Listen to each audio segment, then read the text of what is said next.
Bueno, Carlos, tenemos un segmento bien interesante. La página 538.com acaba de sacar una serie de notas acerca de una evaluación, cómo la NBA evalúa a sus oficiales, a los árbitros. Es interesante porque hay un montón de detalles que en realidad hasta ahora no se habían revelado. Y es un compendio un poquito de la historia y el trasfondo de cómo hemos llegado al punto donde estamos, y es fascinante. Fascinante por lo que revela en el estudio de lo que han hecho hasta ahora. Y quiero empezar a comenzar este hilo de gráficas para repasar un poquito ese contexto. Primero, la posición de los árbitros, la rotación entre ellos de jugadas o de costado a cancha, y la jerarquía de quién manda y quién no en la cancha no se definió formalmente hasta el comienzo de la década de los 80. Previo a eso eran costumbres que existían, no codificadas. El uso de video para evaluarlos no comenzó hasta mediados de la década de los 80 y de forma global, o sea, todos los partidos hasta fines de los 80. El uso de 3 árbitros por partido comenzó en la NBA en 1968 a raíz del estudio de video y darse cuenta de que estaban errando en muchísimos cobros o no cobros. Y el sistema de evaluación actual que tenemos hoy finalmente se centralizó, o sea, se hacía a veces por alguien que vivía en una ciudad, iba a los partidos de esa ciudad y su criterio era distinto al que estaba haciendo lo propio en otra ciudad. Centralizaron todo eso y los criterios solamente en el año 2013.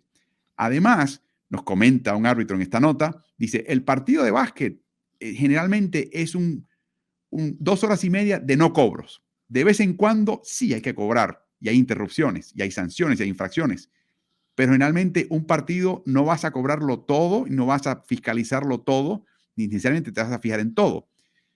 Pero hoy por hoy la liga tiene en esta plataforma digital interna un banco de datos que evalúan cobros y lo que no fue cobrado, que quizás debió haberlo sido cobrado. Este grupo está formado por entre 25 a 30 empleados. Hay 15 evaluadores dentro de este grupo. Aquí viene lo interesante. Ninguno de ellos tiene un trasfondo como oficial, como árbitro. Están buscando personas que sean meticulosas, personas que obviamente conozcan las reglas y se los pone a prueba constantemente para que ellos son el equivalente de árbitros que nunca han estado en una cancha con un silbato en mano bajo ese tipo de presión. Solamente tienen que escudriñar un video, estudiarlo y colocar y adjudicar si esta es un buen cobro, un buen no cobro, un mal cobro o un mal no cobro. La evaluación de un partido requiere a 2 evaluadores distintos. Cada uno toma entre 6 a 8 horas.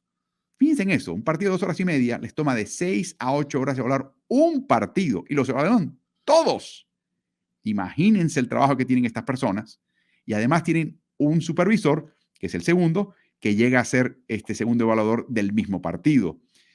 A raíz de eso, esta es una toma que aparece en el artículo de la carátula, o sea, la página web que evalúa. Obviamente verán ciertas áreas borradas porque hay nombres de árbitros y nombres de instituciones donde ellos han fallado evaluaciones. No sé cómo hallaron esto, y esta es exactamente una toma de lo que es la página que se utiliza de parte de la liga y sus evaluadores para evaluar a los oficiales. Hay 4 tipos de jugadas evaluadas, que es la próxima gráfica que tenemos, que es la infracción, si fue cobrada o no fue cobrada, la no infracción, que no fue cobrada correctamente o fue cobrada incorrectamente, la infracción potencial, que es una situación que quizás debió haber sido examinada, debió haber sido cobrada o quizás no se cobró. Y por último, el tipo de jugada que requiere revisión. Se llegó a un punto, a una decisión, sea no cobro o cobro, pero es el tipo de jugada que merece atención especial.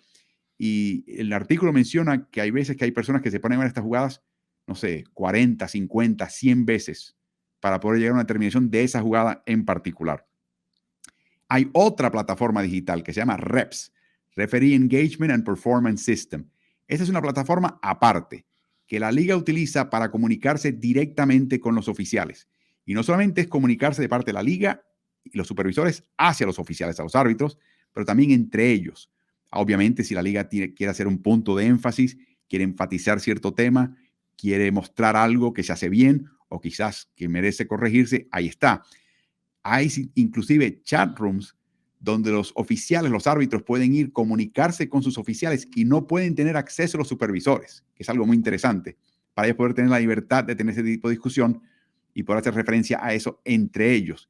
Igualmente, los administradores pueden tener un chat que al cual no tenga acceso los oficiales. Y también tienen, por supuesto, un directorio y calendario de asignaciones internas. La nota termina mostrándonos algo muy interesante, la evaluación del rendimiento de cada oficial por estos evaluadores de la NBA, que son 15 de ellos. Además, hay una nota, una calificación que te da el técnico o el gerente general de cada uno de los 30 equipos. Le piden que hagan un ranking. ¿Quiénes son los mejores árbitros? ¿Quiénes son los peores árbitros? Pónmelos en orden. Y van poco a poco colocándolos por lo menos en categorías o en orden. Y además hay una tercera evaluación, que es la evaluación de la gerencia de la oficina de arbitraje, donde ahí entran el tema de cómo encaran situaciones difíciles, cómo manejan situaciones, cómo trabajan entre sí, etcétera, etcétera. Son cosas mucho más sutiles que solamente una persona que está arriba puede captarlo todo. Los 12 árbitros de las finales del año pasado fueron jefes de cuadrilla, pero no se seleccionan solamente por haber sido jefes de cuadrilla, sino que también la pregunta es, vas a estar en la final con 2 jefes de cuadrilla y puede que tu papel no sea de jefe de cuadrilla. Tienes el perfil, la personalidad para poder acatar ese papel sin tener algún tipo de situación. Y por último, Carlos, hay un puñado de árbitros que son multados cada año por no aplicar las reglas correctamente. No especifica la nota si es una cuestión de un partido, que lo dudo, si es una cuestión de que es un reincidente, que cojea por algo, se le ha advertido algo y el oficial sigue cometiendo ese error y se le multa. Pero es interesante la noción de que hay un puñado de árbitros donde en realidad te das cuenta que el gran castigo para estos árbitros es no ser árbitro en los playoffs. Exactamente. Tú sabes que, como hemos mencionado en otras ocasiones, el árbitro tiene que mantener, ¿no? Ese nivel o esa fortaleza de criterio que lo ponga por encima incluso de entrenadores y de jugadores para que no se le pueda estar cuestionando si este es malo o es bueno. Ya bastante que lo van a estar cuestionando por otro lado, pero si llegara a saberse, llegara a darse publicidad a las multas o al hecho de que un jugador o que un árbitro se le quitó partidos de playoff o no se le invitó a los playoffs, todo el mundo diría, ¿ves? Yo estaba convencido de que este era malísimo. Entonces, no le puedes quitar esa fuerza eh, publicando las multas o publicando a quién fue que se saltó, a quién fue que se sacó de una serie, a menos que haya sido algo tan y tan severo que haya trascendido, ¿no? Y que haya estado en los medios y de momento tú ves que el árbitro no está pitando en una final, sabes por qué fue lo que ocurrió. Pero usualmente no se le quita esa fuerza moral al árbitro publicando. Eso es lo primero que viene a la mente. Lo segundo es que este proceso de evaluación que ha ido cambiándose y ha ido mejorando según los años, está haciendo el uso correcto, pienso yo, de la tecnología. Y el hecho de que las 29 canchas que se utilizan para partidos de NBA, todas cuentan con una tecnología donde puedes ver distintos ángulos de dónde ocurrió cada jugada, qué se cobró, qué no se cobró. Y por ejemplo, el caso de que no se penalice a un árbitro que no cobró pasos, por ejemplo, porque a cámara normal no hubieses visto los pasos. O sea, la persona que esté evaluando dice, es que yo tampoco los hubiese cobrado porque no veo pasos ahí. Lo pones a cámara lenta y te das cuenta que el jugador quizás movió el pie pivote una milésima de segundo antes de desprenderse del balón y que debieron haber sido pasos. Bueno, ahí eso no se le toma en contra al árbitro, porque el árbitro y cualquier persona normal no se hubiese podido equivocar en ese tipo de situación. Carlos, de nuevo, sin saber presupuestos ni nada, solamente por lo que hemos visto en este recuento, te das cuenta que hay un montón de recursos, un montón de dinero, un montón de horas dedicadas, como debe ser, a asegurar la calidad y la constancia de partido a partido y cuadrilla a cuadrilla de la calidad de arbitraje. Que les guste al aficionado o no, que esté bien o que esté mal, hey, aquí todo el mundo comete errores, pero es una pequeña cortina levantada, estás viendo al mago de Oz trabajando detrás de él y no es un enano.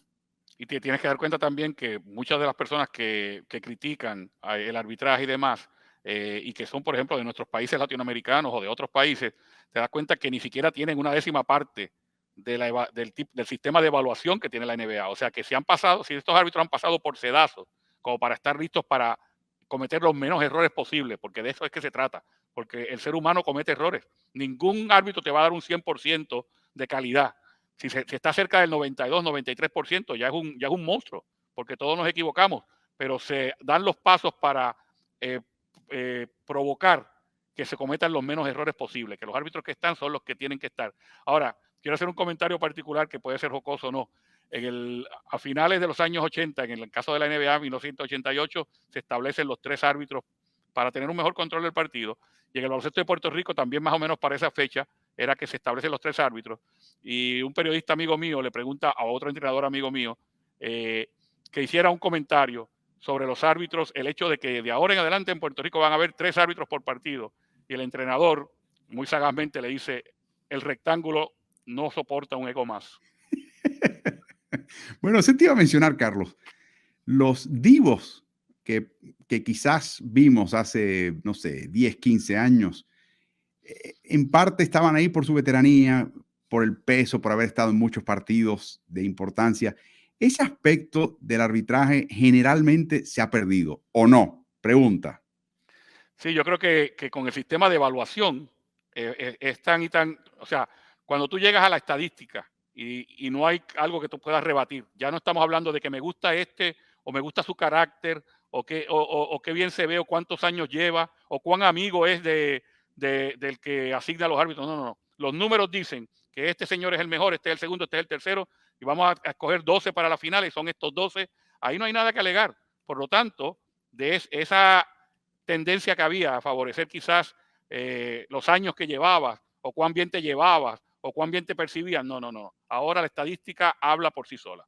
Y también Brian Spurl, que es el que está a cargo de este grupo, Carlos, no fue con pinche, no fue árbitro, no pasó años con ellos sudando las canchas y por lo tanto no tiene amigos que colocar en unas finales. O sea, él se va a llevar, va a ir las cosas por el libro, por lo que digan las estadísticas, y creo que estamos viendo eso.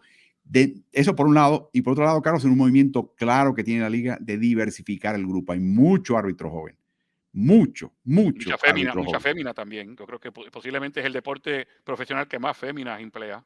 Sin duda, y yo creo que para bien, pero te estás notando que hay una infusión de sangre nueva importante. O sea, que básicamente entra, produce, y si no, alguien lo va a hacer mejor que tú y nos tenemos que ir con esa persona. Así que ha creado un nivel competitivo interesante. Así que interesante nota en 538. Y de nuevo, si les gusta, suscríbanse a este canal de Ritmo NBA-NFL, activen notificaciones, denle like.